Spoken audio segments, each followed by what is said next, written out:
So as I said here not too long before hitting Iraq tonight, I watched the debates tonight between Obama and Romney, and they touched on a particular subject near and dear to my heart, education. A few years ago, the Green Bay School District was talking about cutting fifth grade orchestra. I went in and argued using science, and there's plenty of credible science of what music does for a kid.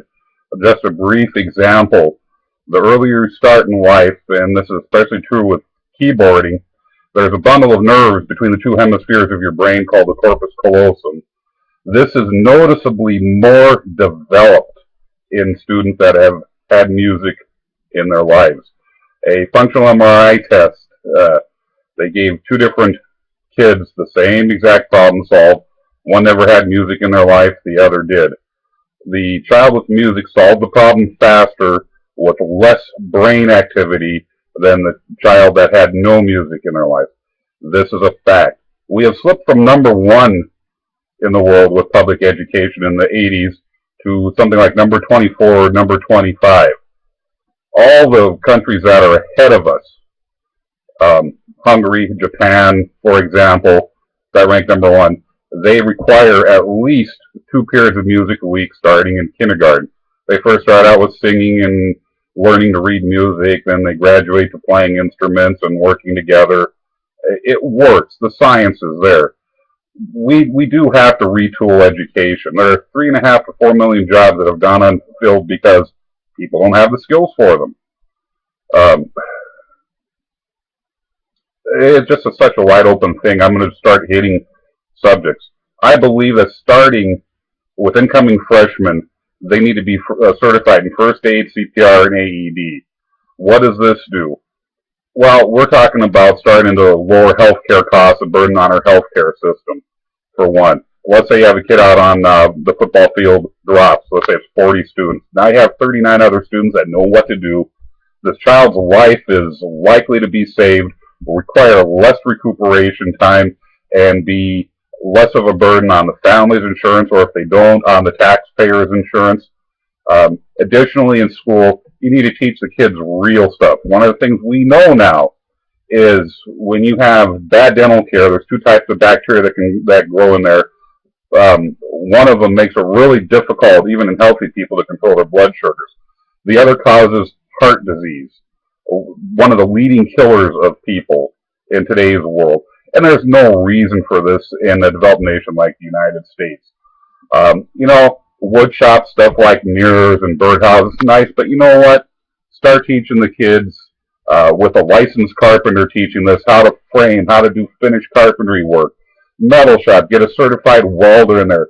Teach them how to weld. I mean, to state standards, what is it? Above head up to 1 inch is considered the top end of welding capabilities. So, as you do more of these things, additionally, maybe have a year in electricity, teach kids how to build desktop computers, set up networks, build web pages and more, really push it, and going back to teaching them the trades, now you can take a group of kids out into the community and build a Habitat for Humanity house, or they can go help elderly people in the community that need the repairs done but can't afford them. Not only does this give them a real sense of accomplishment and build their self-esteem, but it also answers the question that the taxpayers have the right to ask. What are we getting for our money? Fair enough of a question. There's the answer. You can go on with education like this. And I've seen some of these things done because I wrote a letter to the Green Bay School District. This is probably, I want to say, 3-4 years ago, maybe a little bit longer. And you start handing out laptops. Have laptops in the classroom. Each classroom has its own node. Bang, take the test, multiple guess, whatever. Instantly grade it, frees up more time for the teacher. You can also put papers out on the net and find out if they've been plagiarized at all. The kids' schoolwork can follow them through their entire career. Starting to see some of these pieces here and there in schools, but not the whole enchilada. We need to be bold. Now, a city like Green Bay has a couple of advantages and is a perfect place to do this and make these changes and show the state of Wisconsin and lead the nation on education, because it's small enough it can make the changes fast enough and implement them, and it's big enough to have the resources. Bear with me. I'm doing this all off the top of my head. What else can we do with education? Oh, here's the thing. You've got all these school districts making these Taj Mahal custom built. No. Cookie cutter. Make them so they can be easily expandable. Aurora Baycare here in Green Bay, I believe Aurora kind of does this. They design their hospitals and whatnot, so if at some point they want add another wing, the structural points are already in there that they can just build off on out and open it up. Modular. Another thing we need to do is energy costs are going up. These new schools need to have geothermal heat in them to start at a 50-degree a temperature, which makes it a lot easier to deal with. Most of these roofs are flat. Load them up with solar arrays, not solar tiles. Solar roofing tiles are only about 4% efficient. Arrays are roughly 14 to 15% efficient. You can teach the kids how to do these things. You've got the labs right there. They can go out and they can look at these things, how they're put together. Maybe as additions are being done, the students can do this under the tutelage of a certified NABCEF installer. For example, put up a windmill turbine or two. I'm sorry, all the hype that's out on windmill turbines, it's bogus. Those things are grounded so well there are no straight magnetic fields. The blades turn so slowly now, it's around 23 to 28 RPM, depending on the turbine with the gear-up transmission in it. It isn't going to fling ice far. I've been on windmill turbine farm jobs. I've been underneath running ones. You can barely hear them. I live near a highway. They're quieter than living near a highway. So if you're used to the highway, the sound is not noticeable. So you really got to educate yourself. You really got to think about things, folks. You have to get involved. This is your country as well as mine and every other citizen's. Oh, while we're on the deal of healthcare, another thought comes to mind. Some of you are going to disagree with this. I'm more of a centrist. I'm neither Democrat nor Republican. I'm basically a libertarian with centrist leanings. We've got 13 million illegals in this country. They're here illegally. They've broken the law. They are criminals by definition. If you run a stop sign, whether anybody caught you or not, by definition you're a criminal, however minor. They are criminals. Why should my tax dollars go to give them free education? How many emergency rooms, how many hospitals on the border with Mexico have gone belly up because they had to give these people free health care that you and I are paying for ultimately in our premiums with $20 frickin' Band-Aids? Really? Seriously? Let's start making sense here. We've been trying the same thing for the last 40 years, expecting different results, and we aren't getting any place, fellow countrymen.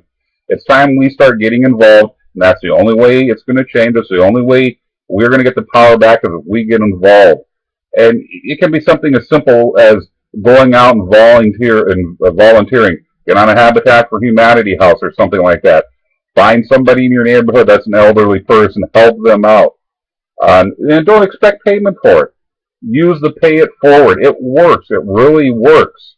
You help out 5 people and expect them to pay it forward when they can, that's just going to keep going. But again, we all have to get involved. We have to start buying more American-made stuff and create the demand for it so the supply will exist so more people are put back to work.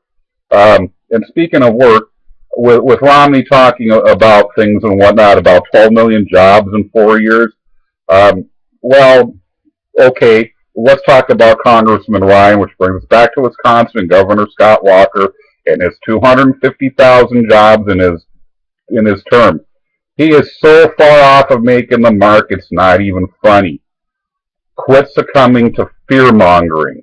Everybody, well, not everybody, I use that in a general term for what that's worth, but it's fear-mongering. He's trying to hit where he's telling you what you want to hear. He's telling you the good lie. Cut the corporate tax rate. It's what, 30-35%, and get rid of the loopholes. Because if you just cut the tax rate, big business isn't going to pay anything. They're not paying anything right now.